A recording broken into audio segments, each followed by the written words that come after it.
Autoridades repudiam os ataques sofridos em Roma pelo ministro do Supremo Tribunal Federal, Alexandre de Moraes. Brasileiro acusado nega que tenha ofendido o magistrado.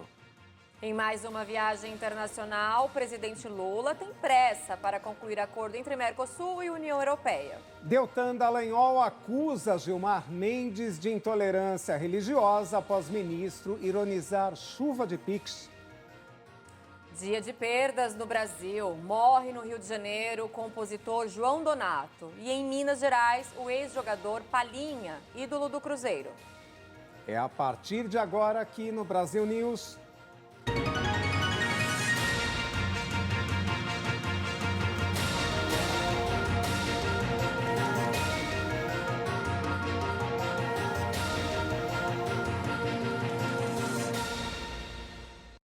O vice-presidente Geraldo Alckmin afirmou que a hostilidade a Alexandre de Moraes é inadmissível.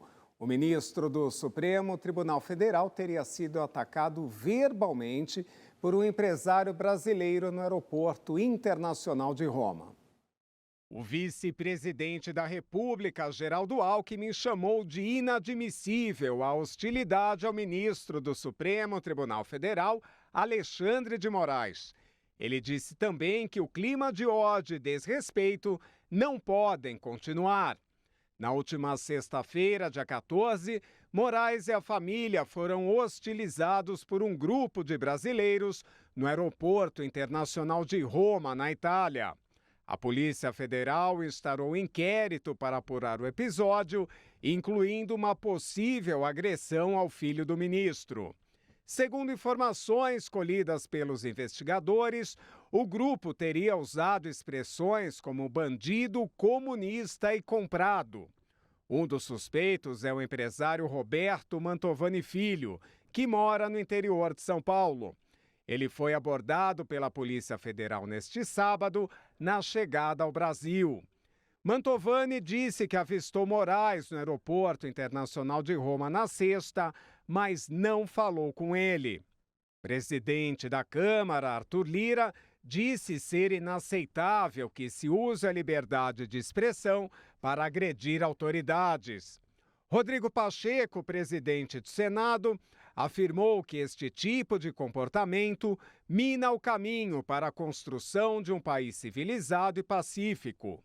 O ministro da Justiça, Flávio Dino, classificou o comportamento do acusado de criminoso.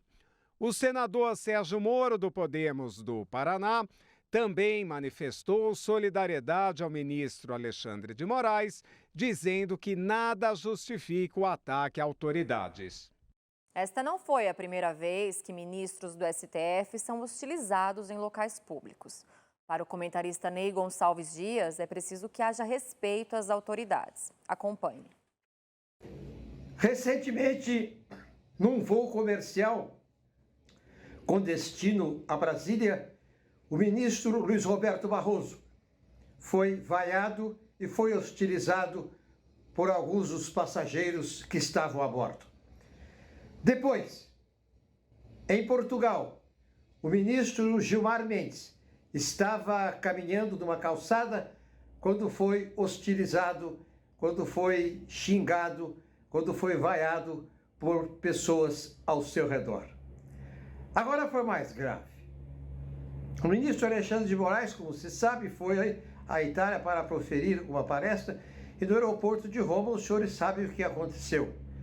Pois bem, no domingo, as pessoas não quiseram prestar depoimento. Apenas o genro de uma família aparentemente envolvida, que não teria tido nenhuma ou menor participação no evento, é que se dispôs a dar o seu depoimento. Mas as pessoas vão ter que depor amanhã. O que se espera agora é o envio, ainda nesta semana, pelas autoridades italianas do aeroporto, das imagens registrando o evento. Embora a imagem, evidentemente, seja muda, você tem condições de verificar quem iniciou o processo de agressão.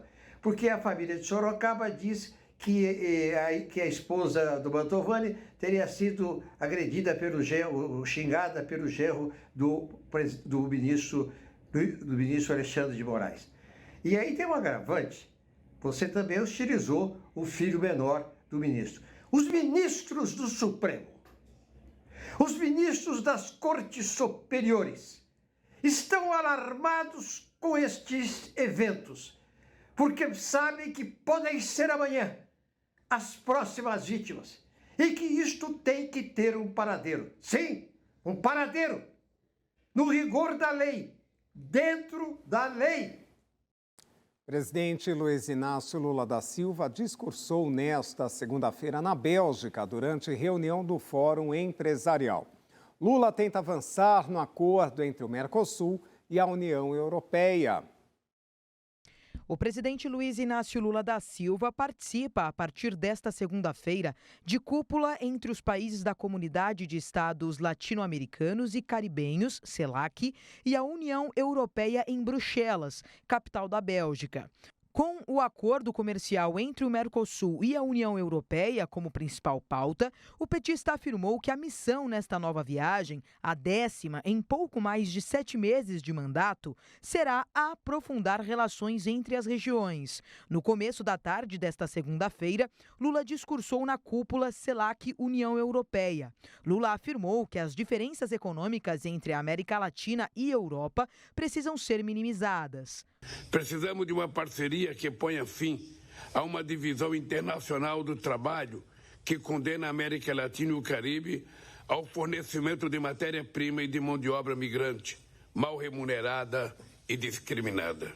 O presidente também fez críticas à guerra na Europa, que resultou em mortes e fome de milhares de pessoas. Apenas em 2022, em vez de matar a fome de milhões de seres humanos, o mundo gastou 2 trilhões 240 bilhões de dólares para alimentar a máquina de guerra que só causa mortes, destruição e ainda mais fome.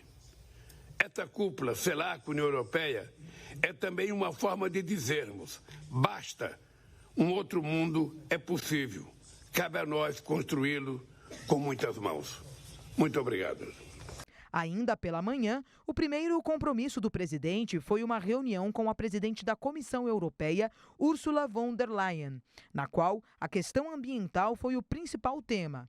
Lula frisou a importância da União Europeia como parceira do Brasil e afirmou que o acordo pode gerar uma economia de 100 bilhões de dólares. A União Europeia é o segundo maior parceiro comercial do Brasil.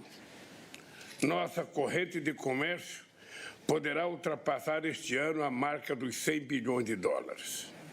Um acordo entre o Mercosul e a União Europeia equilibrado, que pretendemos concluir ainda este ano, abrirá novos horizontes. Queremos um acordo que preserve a capacidade das partes de responder aos desafios presentes e futuros. O ex-ministro Anderson Torres e financiadores dos atos de 8 de janeiro serão as prioridades da relatora da CPI dos atos antidemocráticos, Elisiane Gama, após o recesso parlamentar. A relatora da CPI do 8 de janeiro, senadora Elisiane Gama, do PSD do Maranhão, já definiu suas prioridades para a retomada dos trabalhos da Comissão Parlamentar Mista de Inquérito, após o recesso parlamentar, que acaba em 31 de julho. Em primeiro lugar, a relatora quer ouvir o ex-secretário de Segurança Pública do Distrito Federal, Anderson Torres, ex-ministro de Jair Bolsonaro.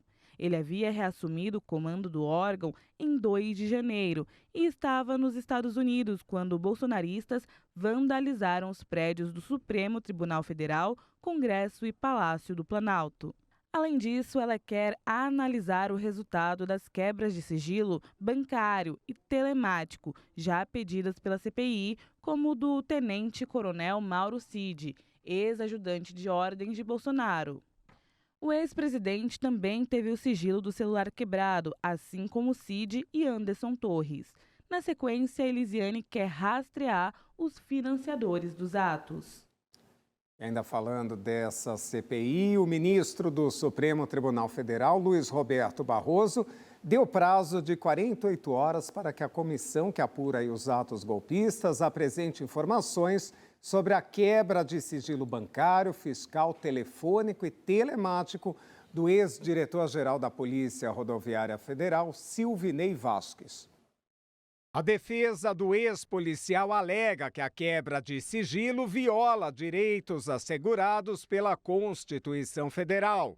No pedido ao STF, a defesa também sustenta que Silvinei Vasquez depõe na CPMI como testemunha e não investigado, que prestou todas as informações solicitadas.